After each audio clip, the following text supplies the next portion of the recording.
So today's topic is making learning visible. And there's a couple directions that you could go with this, but there's only one that I'm going to kind of try and keep us focused to. And this is making learning visible to the student, to the learner.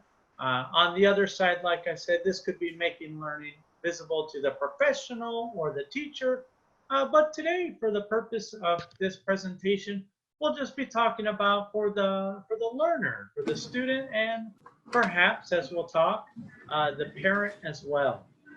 Um, as I'm sure if you have that experience, there are parents off to the side of the camera or right behind the student. I'm sure we all have these experiences that it would be an added bonus to make this learning visible for the parent as well. Um, so this is what comprises this presentation here. Here are the 5 topics. Number 1 is task-based learning. Number 2 is the reward system, both the ones that are inside the system we use, AC, and those that are outside of it. Number 3 is gamification. Number 4 is personalization. And number 5 is creative drilling. And so these are the 5 things and aspects we're going to talk about and look for. So what I always tell people, what I want everyone to think about is, how is this relevant to me and my teaching style? And this is where I want to say something super, super, super duper important. I always want my presentations to be conversational.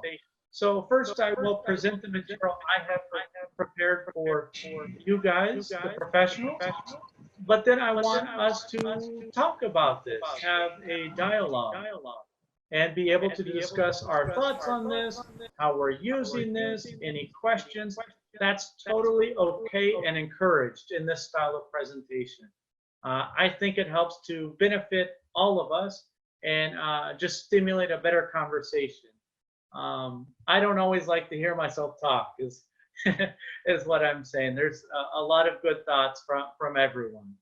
So having said that, and that being the thing we're going to keep in mind, I'm going to go for TBL. And this is task-based learning. That's all is the abbreviated form there, TBL, task-based learning. So the focus when we're making learning visible to the student is first, our focus is on the curriculum. Here as teachers with HAWO and 5-1 Talk, we have most of this curriculum and content already in front of us. So when we prepare for our group lessons or for 1v1, I do both, we kind of already have a really good grasp of what the content is, what the scope of the lesson is, and what the focus is. And so that's what we're going to talk about, is how we stay within this focus. The other one here is, I have a question. So I remember in the American presentation I just did with the HAWO teachers, I saw some familiar faces. I believe I see some familiar faces here. In my earlier presentations, I had introduced this term, authentic materials. Does anyone know what this is? What authentic materials stands for? What it symbolizes in teaching and pedagogy? Authentic materials are the one that is most probably personalized and most probably are um, the real the reality of everything around us or everything that is going on. Absolutely, absolutely. These are the relevant materials, things that are applicable to the student's life, to the teacher's life. Um, so in task-based learning, I find that the most useful materials to explain this, for example, are the ones they can be very simple. One thing I've shown before in presentations I do is, let me see, I can just, it's arm's length here. I had one about going to bed with Cindy, Timmy, and the gang.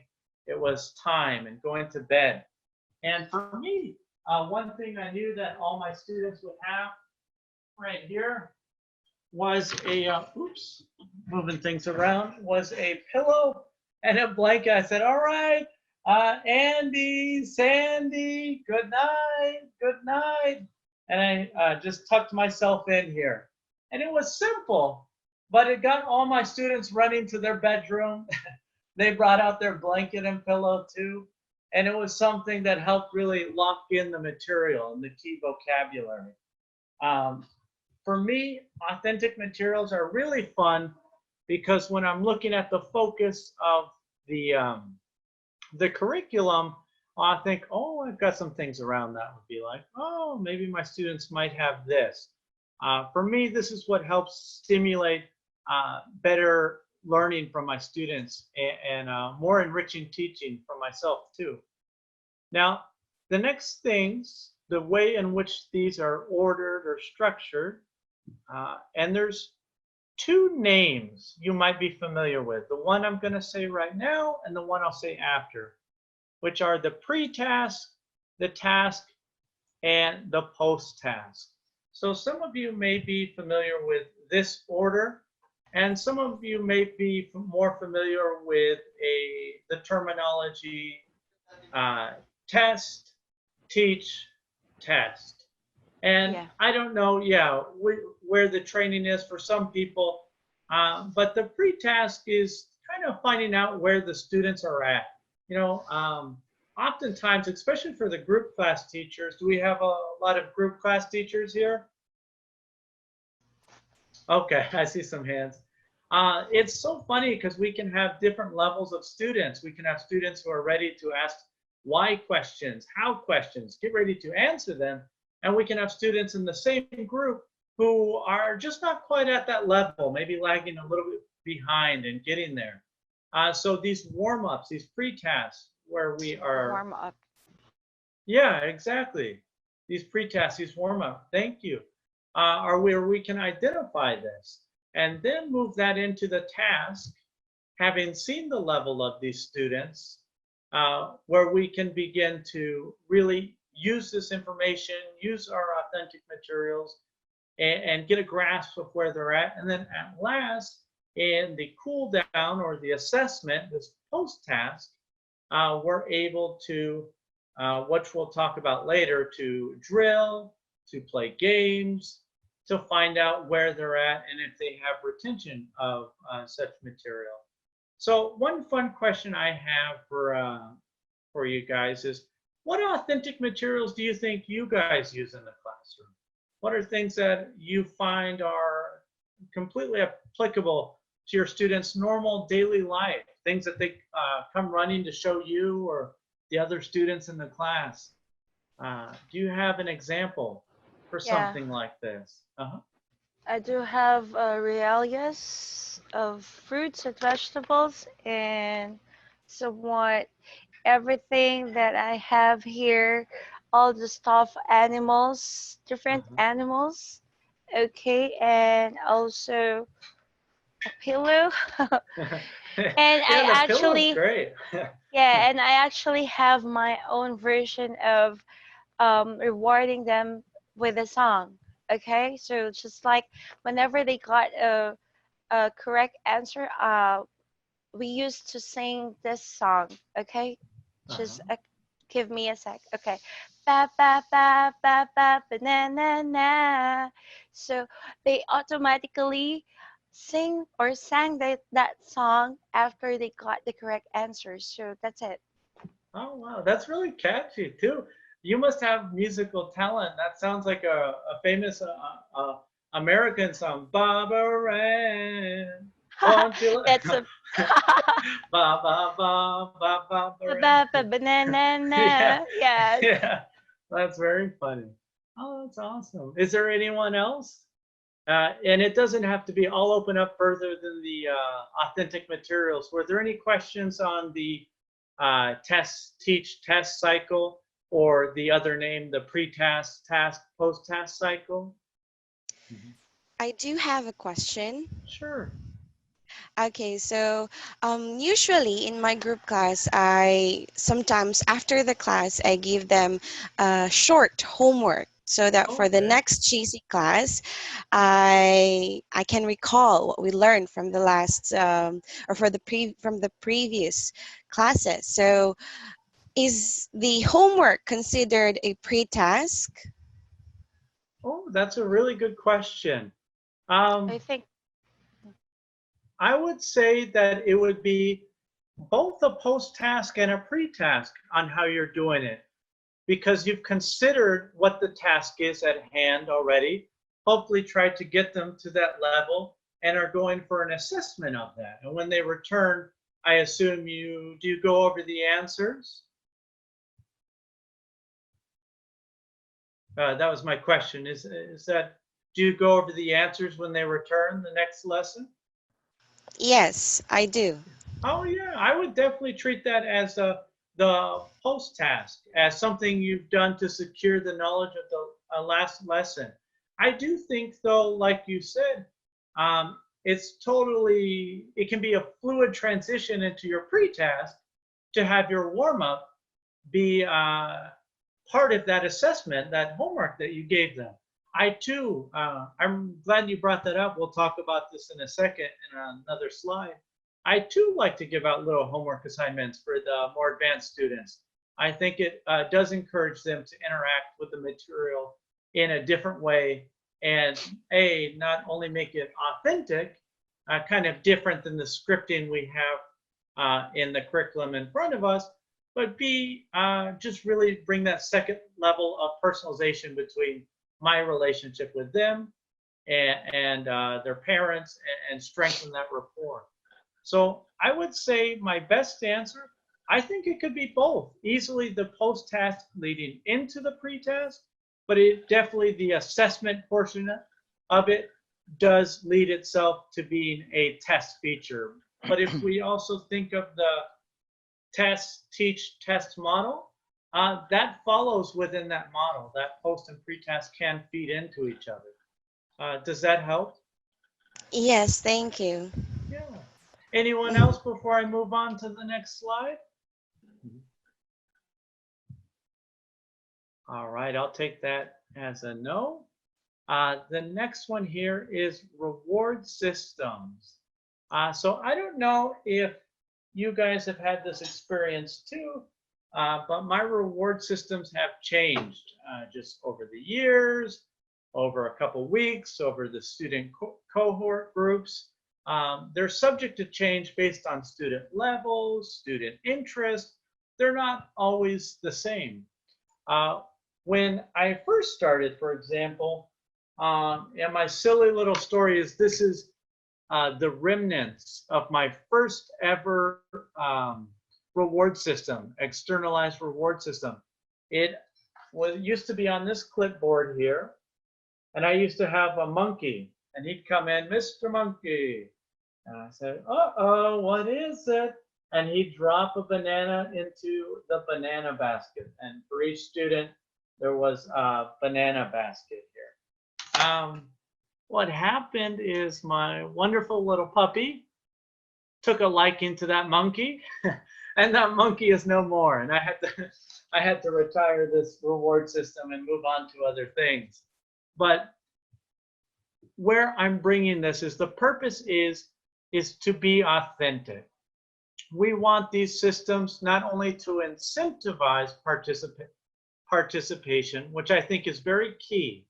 I don't think we have to incentivize competition as much as participation, engagement in the learning. For me, that is always the first purpose, to have a reward system that incentivizes participation and classroom engagement. And number two, hopefully a reward system that is applicable and relevant to the student level. Um, Reward systems that work for some of my little kiddies, the 3 and 4 year olds, aren't going to work so well with the 9 year olds, 10 year olds who have completely different interests. For some of my students, they like, I have a student, Jason, who really likes tanks. I've made a specialized little tank game for him before. He really liked that. I found that it suited this purpose because it incentivized a lot of participation and engagement from him. And there's other interests. I have young girls who have a lot of Hello Kitty kind of paraphernalia all around the room. So my sister, I had asked her, I was like, hey, do you still have any Hello Kitty stuff? And we worked together, and I brought some Hello Kitty stuff for my reward systems into the classroom. So that's the first thing I want to say, that A, incentivize participation and engagement, and B, make it relevant to the student, make it applicable to the student. Um, so those were examples of the externalized reward systems. But some teachers, there's some contention or confusion about how we can use our own star reward system. And I felt like I struggled with this too, moving into the uh, online arena. But I have found that if I use star rewards to incentivize participation, just like I do for the external rewards, and keep the purpose of all my reward systems the same, they are most effective.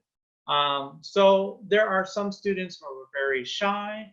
I try my best, if that is the case, to put them in groups together in think, pair, square groups where they can maybe speak in a group where they don't feel as encumbered by how shy they feel, and maybe they'll say a couple words. But I always try and put my students in a place where they can have an incentive to participate. And that's how I like to use the star reward system a lot too. For me, one thing I go beyond is I like doing trivia for my students, or doing recall. I call it the memory game. And this is kind of like my version of the homework that you talked about. I'll go, do you remember? And I'll have one of our old materials. Can you tell me, what is it? All right. 5, 4, 3. Ah, very good job. Very good job. And then use this to drill the vocabulary. Are there any ideas that you have as professionals, how you would use the star reward system, how you have used it successfully, how you have grown to use it more successfully to get better participation and engagement in your classrooms? I'd love to hear from you. Hello. I do have a personalized, like a star reward system right here. So if a student gets the correct answer, I usually ask them to choose which of these animals they want. And then each animal contains a different number of stars. For example, let's have your cow. Cow has 5 stars. So the student gets 5 stars. Oh, wow, That's it. I like that. I think I'd like to choose the cow then. That's awesome. Yeah, I think that's really fun. It was that reminds me of a game I had one time with my advanced students. They were just breezing through the material. I mean, it was no problem for them. And I started to notice after testing them and going in to teach, I was like, wow, they'd been studying all week. They know this vocabulary pat down. When it was time for the crew, for Timmy and Sam, to start talking with each other in the dialogue scripts, they were just like closing their eyes. Hi, Sam, how are you? I mean, they hardly had to read it. They had really put in the work for this lesson. So I did something that we had never done before. I did a game of luck. And I said, do you want to play a game of luck? And I started to show them, I did it on my phone, but I showed them a coin. I said, let's flip a coin. Let's flip a coin. 1 star heads, 2 star tails. Are you ready? And just fun ways to add the star reward system. I say, okay. And so now this group remembers, oh, teacher, teacher, teacher. They'll read through the material really, really fast and we're like, let's play the look game. Let's play the look game. So I think that is the purpose of our reward system, is to incentivize greater participation, not only with us, the teacher, but with each other, to promote better learning and understanding of the material. Are there any other examples out there? This is. Okay. Mhm. All right. So in my case, I actually have this magical hat. So to reward them. Okay. All right. Uh-huh. So you are going to have a surprise from this magical hat.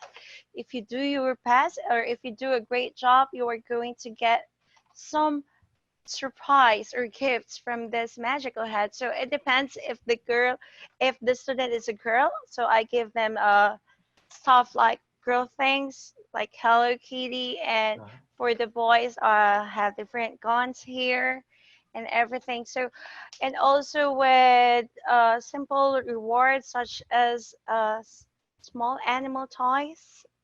So that's it. And also with the stars, I'm actually drawing some stars in my whiteboard, and then if they got a nice job, so they could get some stars as well.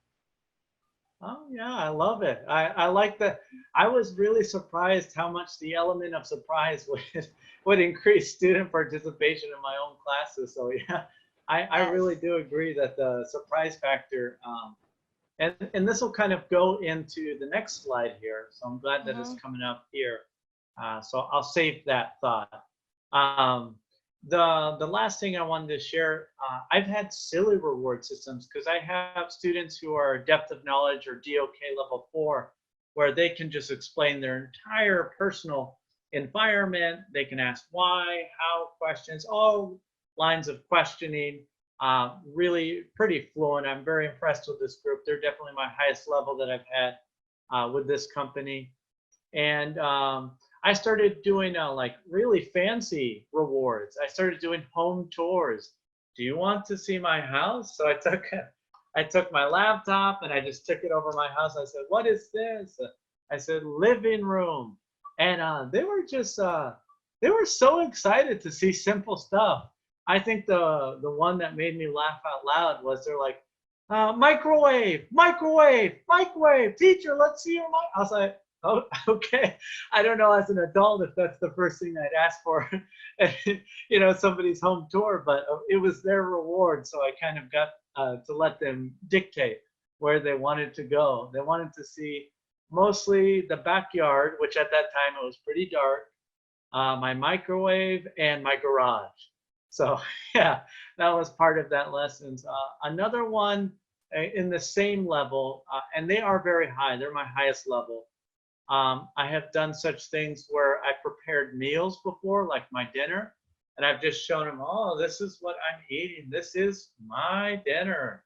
And I have them look at what I like to eat. I love really spicy food, so I kind of dress it up with a bunch of my peppers that I grow. And some of my students are a big fan of spicy food too. And so now they show me when they're eating spicy peppers or similar dishes. So it was really fun. So I think the purpose of our reward system keeps us grounded as long as it incentivizes participation and also tying it back to the first slide, keeps us focused on the curriculum. As long as we're covering that material, it can be a lot of fun to grow and develop these reward systems. And it does allow them the opportunity to show how much they've learned. When they're seeing my house and asking in full sentences, where is the microwave? These are all great examples of where it is visible to them and to their peers how much they've learned to have even to be at the level to ask those kind of questions. So it's really fun to see them advance, to enjoy greater and greater peaks in the reward system scale. So the one where I said I would put a pin in it and keep it a secret is gamification. So this is a wonderful, wonderful, wonderful part of making learning visible, in my opinion. Um, it kind of lends to itself the name, but what is gamification in the classroom? What do you think that means? Before I open anything else up. Personal, personalizing the games. Yeah, I think that's definitely one part of it. What I would use for gamification is adding the qualities or aspects of a game to something that wasn't designed to be a game. So this is, we'll go over some examples, making it so that our lessons feel and play as a game for the students. So that if you remember in the last, if you had watched the affective filter is that which governs the students' emotions, anxiety level, stress level, and lowers their ability to concentrate. Um, Many studies prove that adding gamification to the classroom, making the classroom seem like a game, lowers this affective filter so that students are able to learn more and retain it longer, which is the goal of every teacher. If you can do less work, be laughing, smiling the entire time, and your students learn more, I mean, that's a two. That's a twofer. Definitely a two for one. So in gamification, it's just adding an element of play, an academic level of play. So when we're talking about this, I'm going to open up all three here, is why we play was kind of addressed there. It actually can increase. It may not be always intuitive, but play in the classroom can increase student retention of all the material they're covering, but it increases how much they're absorbing during that time anyway. So what I think myself and other people fear is that if we make things too much of a game, then we're losing our professionalism, that we're losing our ability to show uh, this student learning visibility. But I believe the thing that saves us, that is our divine right here, is that we can establish boundaries and rules. For me, my rules are usually very simple. For younger guys, it's please raise your hand,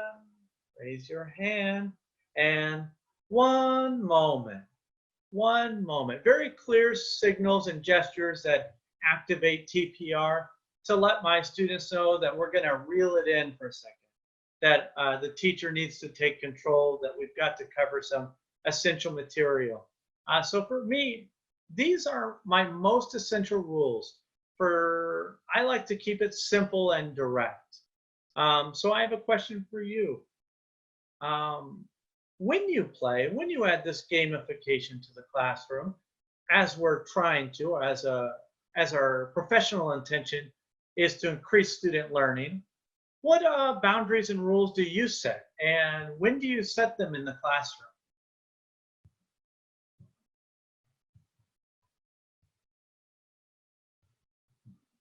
All right. Yes, go ahead. All right. So, for me, gamification is about because we're not a regular classroom, right? Mhm. So for me, I actually um, in my teaching styles and strategies, I actually see to it that my students are learning as well as they were enjoying or they were having fun as well because um, I see to it that the class setting it would be out of the box. Okay, it would be more exciting, more fun, and more enjoyable for them. Okay, with regards with my rules, I actually rule number one. I Mhm. actually wrote this. Okay, rule number one: no cell phone allowed because most of my students do this. while having lesson. So that is my rule number one. And rule number two, okay, when they see this, they keep quiet. Okay, Hmm. so means uh lower it down or tone down their voices, or oh okay, just keep quiet. And then when it's their turn to talk, so that's the time they could talk. And that's the only things that as simple as that. But I see to it that learning for them is very much somewhat um, at ease at all times. They will Hmm. feel comfortable at all times. Yeah, I think that's great. The one thing I realized I wanted to add as well, um, I like to, I agree with that on my professional methodology, on my when I am handling a classroom. I realize for me, when I set these boundaries, it's got to be at the beginning of the classroom too, to be most effective. It's a lot harder to implement, for example, the ones I shared with you, which are one moment, thank you, one moment, Sandy. If I'm just entering that in the middle of play. I know that may be simple, but I have forgotten in a classroom before and realized, oh yeah, I should have done myself a favor and made sure that I routinely put all my boundaries and rules at the very, very beginning of my classroom experience. So for me, even before my warm up, I'll greet all students. I'll say, hi guys, hi Sandy, hi Jason, welcome to class. How are you? Oh, great. Okay, students, are you ready? All right, good. All right, what is rule number one? Hmm. That's it. All right. And then no, rule number two. And just for fun, in my rhythm, my number three is who am I? Who am I? Often I do think because part of our the aspect of this job is a sales aspect. Brand yourself, make yourself visible to the student and the parents. I like to, and I like them to know that they know my name. If I gloss over it, I think sometimes they can forget my name. But if I just give them the casual opportunity to practice my name, which is Trevor, Teacher Trevor, I feel they have a greater relationship with me. They feel closer with me, that they can pronounce my name, and they don't have a fear of saying, Teacher Trevor, Trevor, Teacher Trevor. So I just think that setting boundaries in that way and at that time allows students a lot of opportunity to feel, like you had said as well, very comfortable with us and in the classroom environment, which is only to our benefit and to their benefit as well. So the last one here is personalization coming up. And this is in the classroom, out of the classroom, and the teacher's role in personalization. So first, I would say that in the classroom, it is our job to help the students feel not only well acquainted with the teacher, but with each other. And I would encourage one way of students to see their own learning is to see that with their own peers. So in the classroom, one activity that I suggest is always giving students an opportunity to work together, whether it's trivia or cloze exercises where they're guessing together, um, opportunities where maybe there are think, pair, and square groups where they're together solving a problem. I think it is very rewarding for the students to have a relationship with each other as well, to know each other's names. Sometimes in the beginning of my lessons, I'll also ask students' names. I'll circle a student. I said, oh, who is she? And says that she's Susie, teacher. And this is just to make sure that everyone feels comfortable using each other's names. There's that greater sense of rapport. and that we can personalize this lesson to the 5 participants, which are teacher and 4 students in the group class lessons. Now, out of the classroom, there is a lot that we can do. Um, what do you think out of the classroom means in this context? And for an online teacher, what is out of the classroom personalization?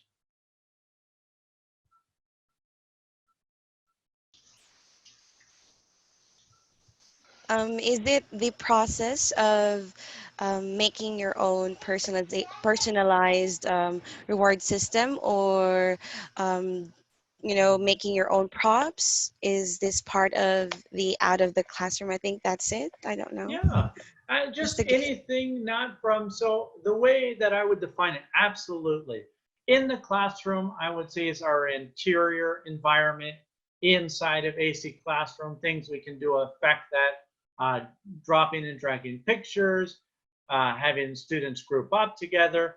I think out of the classroom is not only how we present our environment, but what props we bring into the classroom.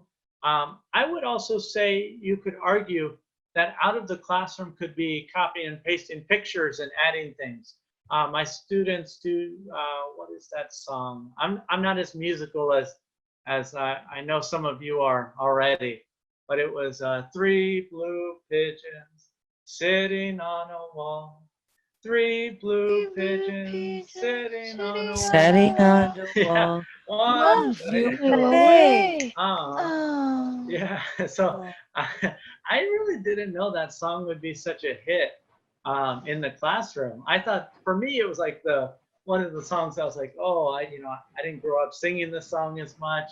I don't know if my students will like it, but my students love that song. So there's a lot of stuff there. So if you can picture on that slide where it has the song, I started taking things little by little that we're talking about. The first one was, what's this? And I'd circle the wall. And then, wow, right away a student got it. I was very impressed. I thought I'd stump them, but I got a wall. So I says, oh, okay, okay. And for me, as part of my methodology, I like to use a lot of pictures, a lot of graphics too, a lot of our technology to into the classroom from outside of the classroom. So then I quickly brought up a picture of the Great Wall.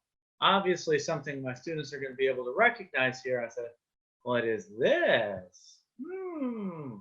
And then you get parents involved. The kids are asking, Mom, the parents are looking, and then you get, the Great Wall of China. And then next time, because usually these lessons are on a circuit, we'll get that song again. So let's see if I have the book here with me. I do not. I had the 3 Little Pigs. So I did, I started picking out bricks of the wall. And I think these are ways that we can extract little things from inside the classroom and bring things from outside. And I agree, these can come from props, pictures. Also, let me go into teacher's role and I'll finish that up. So I believe thus that a teacher's role is to be present with the students and personalization, to notice what's going on, notice personalities, notice if they're shy, notice if they have certain hobbies or interests. I had 2 twin boys, which were cute as can be, but oh my gosh, did they love this tank game on iPad. And they would just upload pictures of themselves blowing each other up. And then you just hear them giggle. And I was like, Michael, ah. So then I just brought it from outside the classroom, which in this context with the pictures, into our classroom. What is Michael playing? And so kids are saying, iPad, iPad. I said, oh, very good. Michael is playing with his iPad. I said, Michael's playing the tank game. And then we did a picture of tank. So for me, the biggest role to making this visibility possible for the students is a lot of our students are studying outside of the classroom. I have found that to be the case whenever I teach ESL in a physical classroom or an online medium. So oftentimes it only makes sense that they're going to study the things they care about.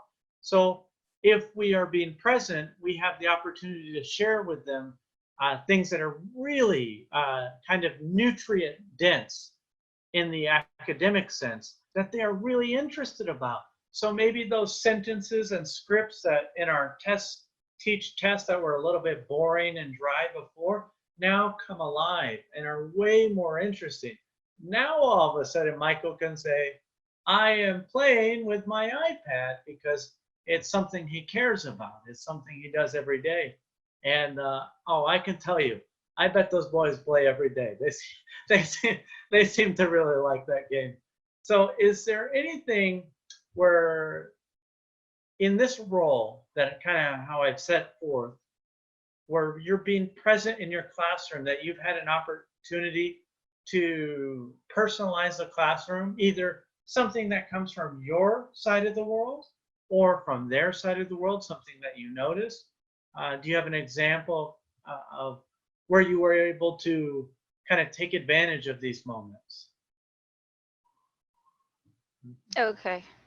So in my experience, I actually had TLC in that because some of the students they got tantrums, they got being so tired for all the things that they done all day long because I actually see to it that they feel homey, they feel comfortable. So because we are teachers, I am actually a midwife by profession.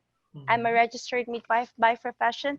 But I just realized on teaching ESL or teaching kids, um, they got my heart because I could be a teacher by heart as well because in here in this kind of setup of teaching or styles of teaching, we're not just teaching the kids with the textbook, what is written in the textbook. We are also teaching them how to behave well, how to become a better person as well, and how do they become as a better person in their community or in their household, in their home. So I make sure that they could actually pick up something in every lessons that we had. They pick up something that they could bring home or they could bring in their daily lives. So that's it. Yeah, thank you. Yeah, I think one thing I want to distill from that point that I've heard is I agree. I do think we are ambassadors anytime we teach any subject. We represent a larger community. And I think the cool thing about the purpose that we have here and our role in personalizing our lessons is we become more real to the students. I find that it's very helpful to lower the stress level or the affective filter by asking, "Oh, are you tired, Anne? Are you tired?" They're like, "Oh, yeah." And I think these are the moments where we can connect with our students. For the last end of the stint for the students on the group classes, it's 8 p.m. to 9 p.m. So, of course, these guys are tired. And so it's nice to acknowledge and affirm that we know that they're working hard.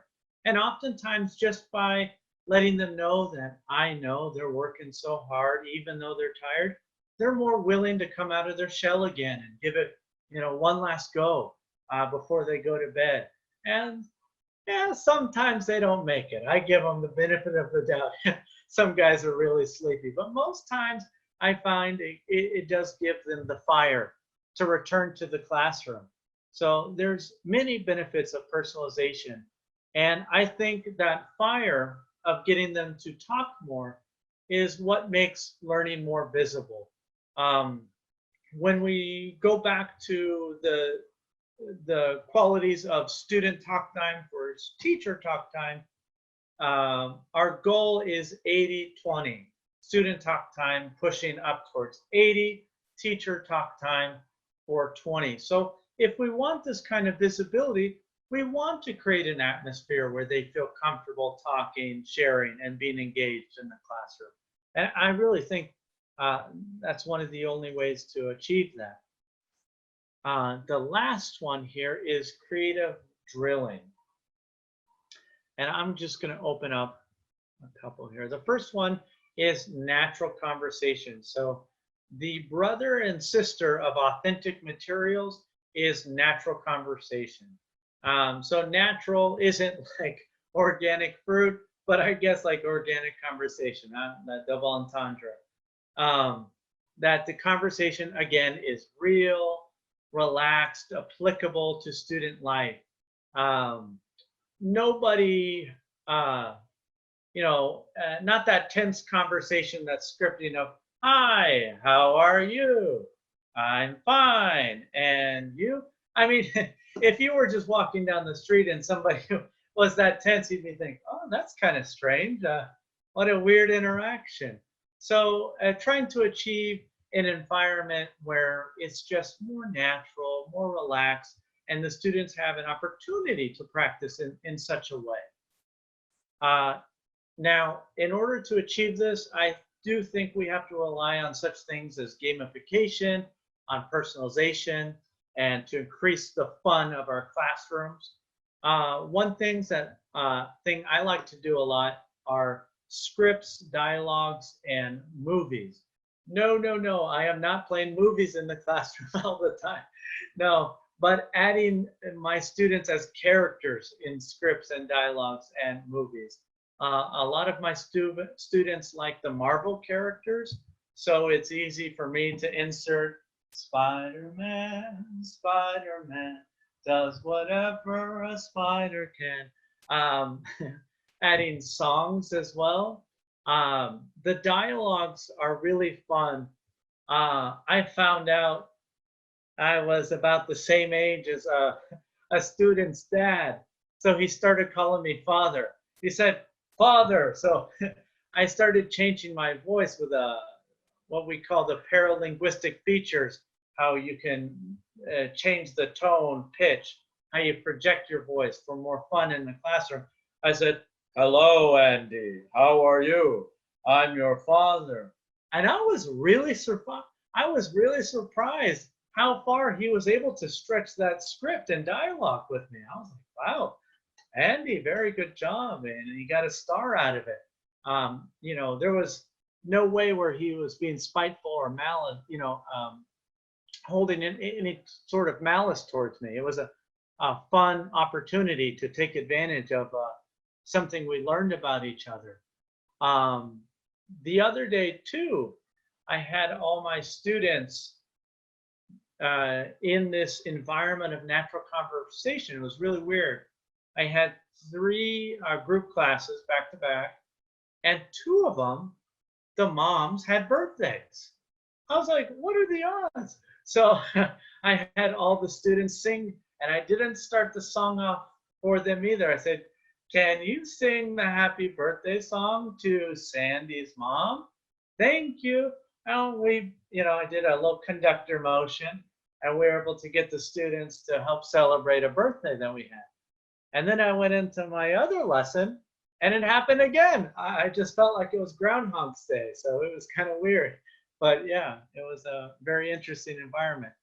So that leads into the next one, which are the songs, chants, and modulation. Modulation are the paralinguistic features. It's how you can change or manipulate your voice so that it's more sing-song-like.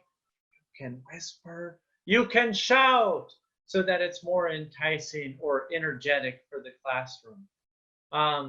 I think these are a lot more fun ways. So if we have, again, that model of pre-task, task, and post-task, when we're looking for how much they know, and we want to show them how much they know, we don't have to just dry drill.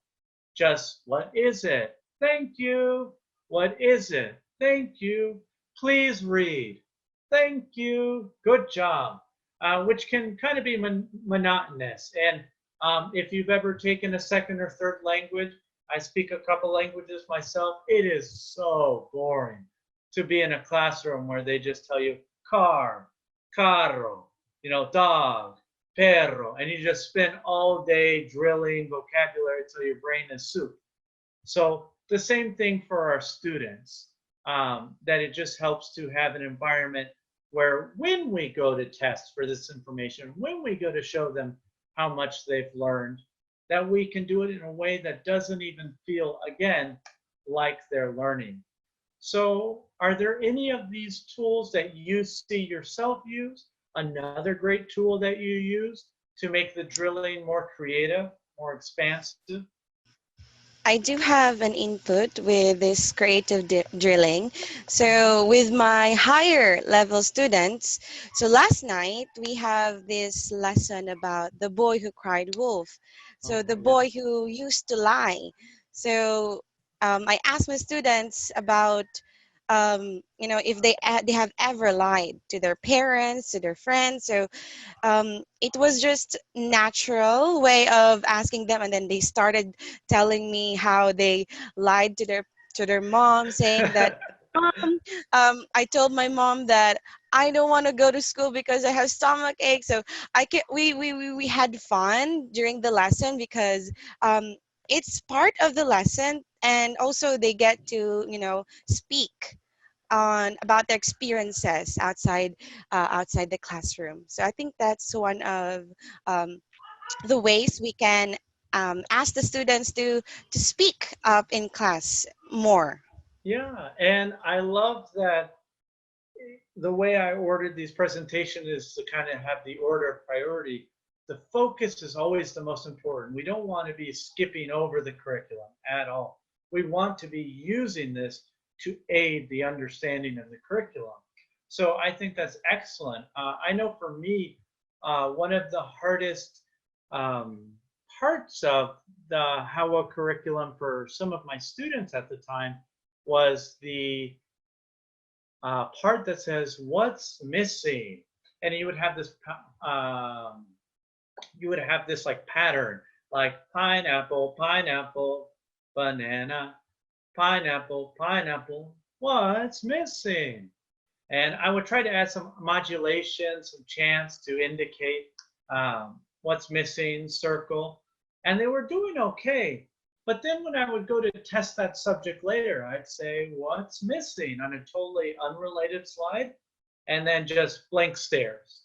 They had no idea of the concept of what's missing, which sometimes happens. So I tried to help them, and I thought, oh, I got it. I got it. So here I am, and I just went, who is missing?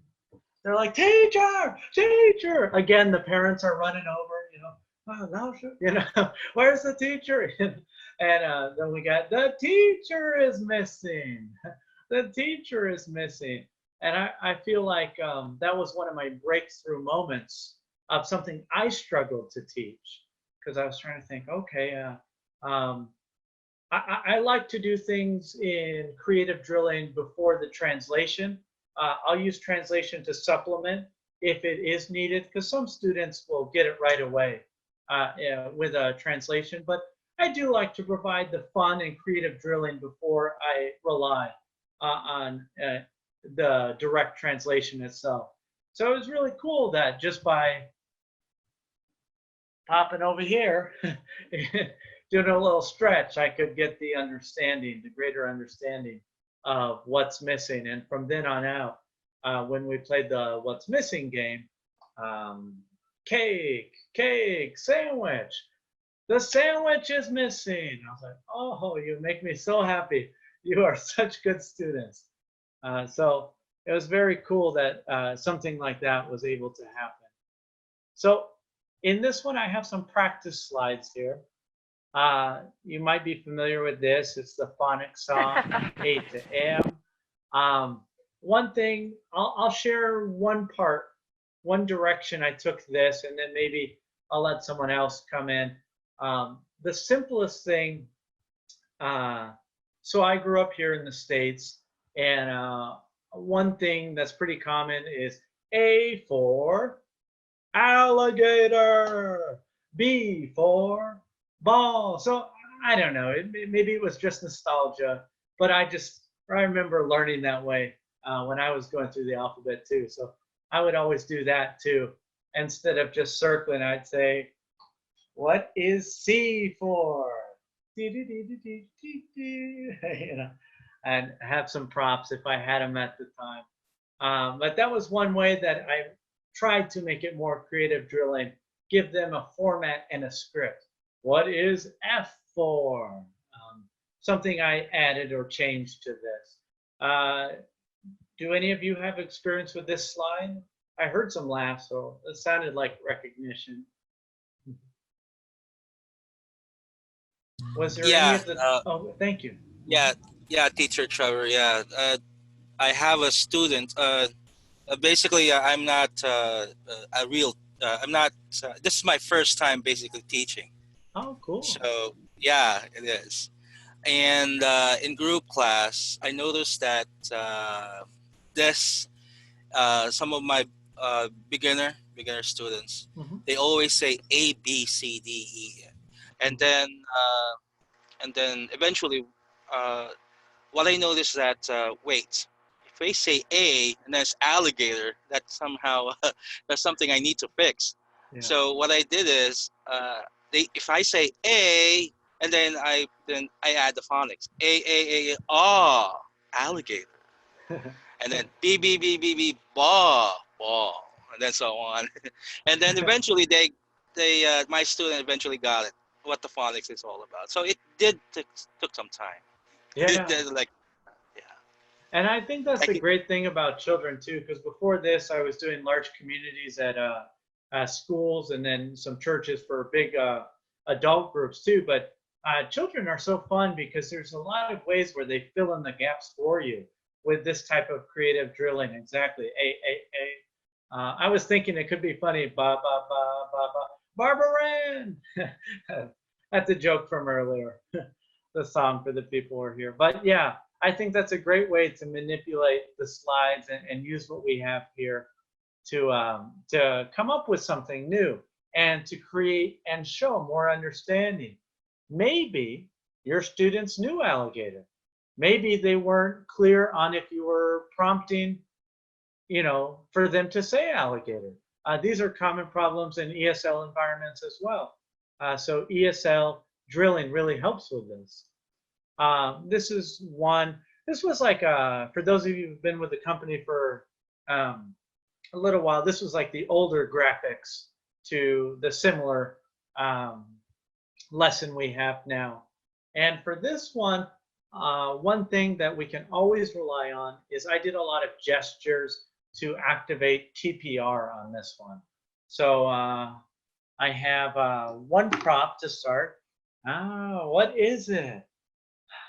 Sunny, sunny, or ooh, was my oh no, oh yeah, rainy, rainy, and then Snowy. snowy. Oh, thank you. Yeah, I'm glad you got that.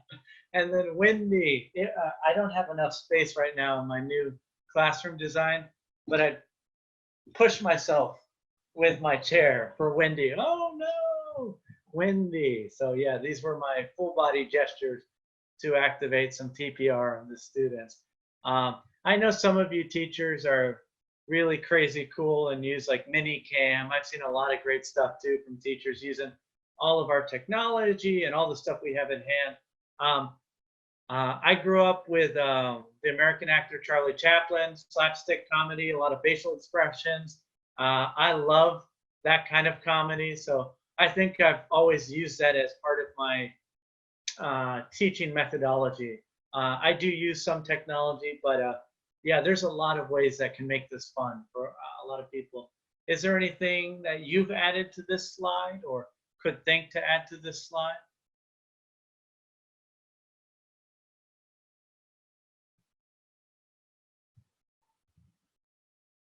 Okay, that's fair enough. Well, we got Hello. one. Oh yeah, go ahead. I sorry. Yes.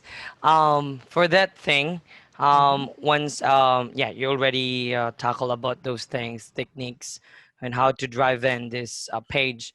Um, just an addition. Sure. What I did, if my students already have this one, and then they already know what to do, so in the next lesson, and we are going to experience also again with the same activity.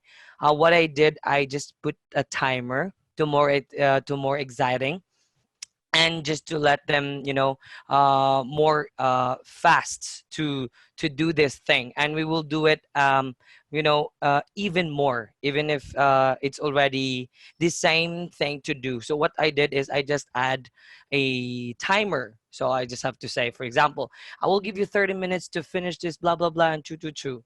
Yeah. So they will really enjoy another thing. So that's what you said earlier, things Yeah. out of the box. So once you get, once you find out that your student already get bored because the textbook is just the same, even if it's just different lesson, but it's the same activity, what are you gonna Mhm. do is you have to use the think out of the box.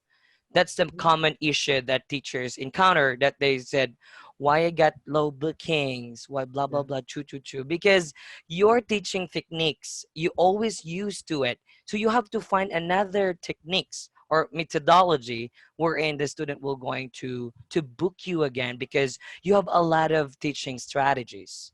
So Yeah. True. something like that. I wanted True. to interject real quick. So before this, I had been a translator for 5 years for Spanish, French, and English, and I did it in a professional capacity. And I had always volunteered and done either teaching in a volunteer capacity or just small commitments. And then my mom's a teacher, my grandma's a teacher. They're like, you got to try teaching. I think you'd really like it. Your personality suits it. And then so when I did start teaching um, in a more serious capacity, oh my gosh, there is a lot of skill. I apologized to my mom. I went home and I said, Mom, I am so sorry. I am so sorry I laughed at the teaching profession. You're an amazing person. You don't get paid enough. I love you. Thank you for taking care of me. You know, I was so Oh, that's grateful. so sweet. Yeah, I was like, oh, I was so arrogant. I had no idea how much skill teaching takes. So that's why I always like to do my presentations and include everybody, because in this way, we all need to benefit from in our own craft by sharing ideas, by pushing each other in either different directions, in the same direction that we like. But it is definitely a craft, and there is no pinnacle in which a teacher just becomes master teacher and is done. There's always more students. There's always more to learn. Um, and I would say the one that gave me the most challenge uh, was this here, this slide, because it was with, when I first started, it was with like DOK1, depth of knowledge, beginner students, and they were not vocalizing a lot of their knowledge. So it was hard for me to do the process, that cycle of test, teach, and test to kind of assess where they're at and help them along. And it wasn't until I started speaking with some better mentors and people who were having more success with this too, that I realized there was a lot I could do to change my approach instead of my normal drilling. And the first one that I like to do is just open up and test knowledge. Students, what do you see? What do you see? The reason I like to do this is students will surprise you. They continuously surprise you. One student may have a great knowledge in numbers. One might have a great knowledge in phonics, and then they might not cross at all. So you might have one expert in numbers and one expert in phonics, but they do not share that knowledge yet. So it's interesting to see who's the leader in one department or one area, where they're strong and where they're not. So someone might say orange. I'll say, oh, very good. In orange monster. And then build from what they provide. And that's kind of where I had the most success sometimes when it was on the lower level students, is not starting with drilling or the teaching, but the testing of knowledge, period. What can they identify? What can they say? And I think it also inspires confidence that they can say blue or orange or red or eyes, eye, one eye. So this was something that just really accelerated um, my progress with the lower level students is giving them the opportunity to just say the things they know and not putting an expectation on them first. And then from there, I can add all the elements of modulation. Okay, do you see two monsters? And then we can add some more fun to the lesson. It has an element that is more interesting. And now we've defined vocabulary I can test on. Is there anything you can think of with your lower level students, how you would create more learning here or create more learning visibility? I sometimes allow my students Oh, yeah. to draw. For example, I tell them to draw one monster, and then I too will try it, and then they too will try it on their end, and then at the count of three, we all together show our drawings, and then we laugh together because of the funny things they add to their drawings, and then we say one monster, and then we proceed to the second number, two monsters this time. So I think that's also one way we can make this game more fun to the students. Yeah, I completely agree. I think sometimes I'm scared with the higher level students. They're always playing tricks on me. They're like, the teacher is eating you, teacher. And I'm like, no!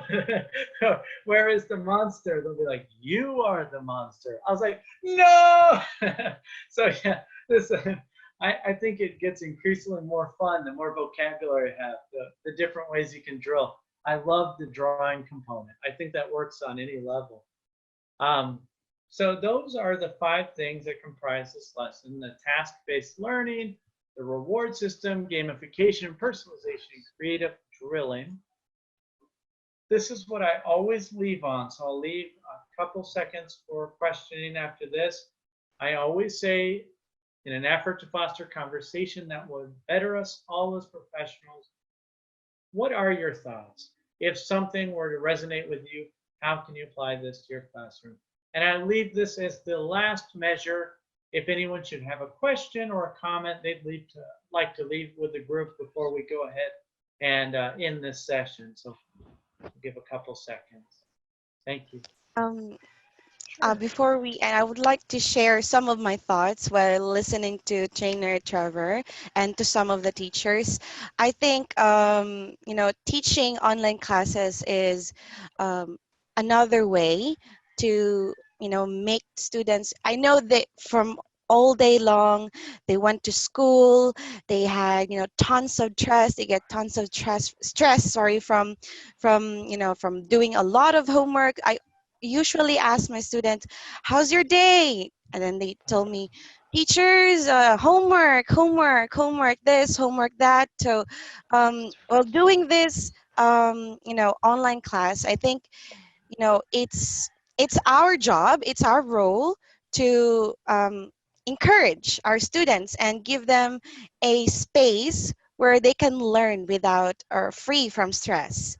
Though I know it's hard since this is not their original language, or this is not their this is the first time, for example, this is the first time they learned any second language. So I know it's hard for them, but it's up to us to make them comfortable, to make them feel happy while learning, to make them think that learning is enjoyable and fun. So I think that's it. Yeah, thank you. Is there anything else before we close here? All right, that sounds like it's it. Well, I want to say thank you guys for participating today. It was a pleasure to be here with you. I hope you Thank have you a so wonderful much. morning, evening, Yes. good night. And I'll see you around. Yes.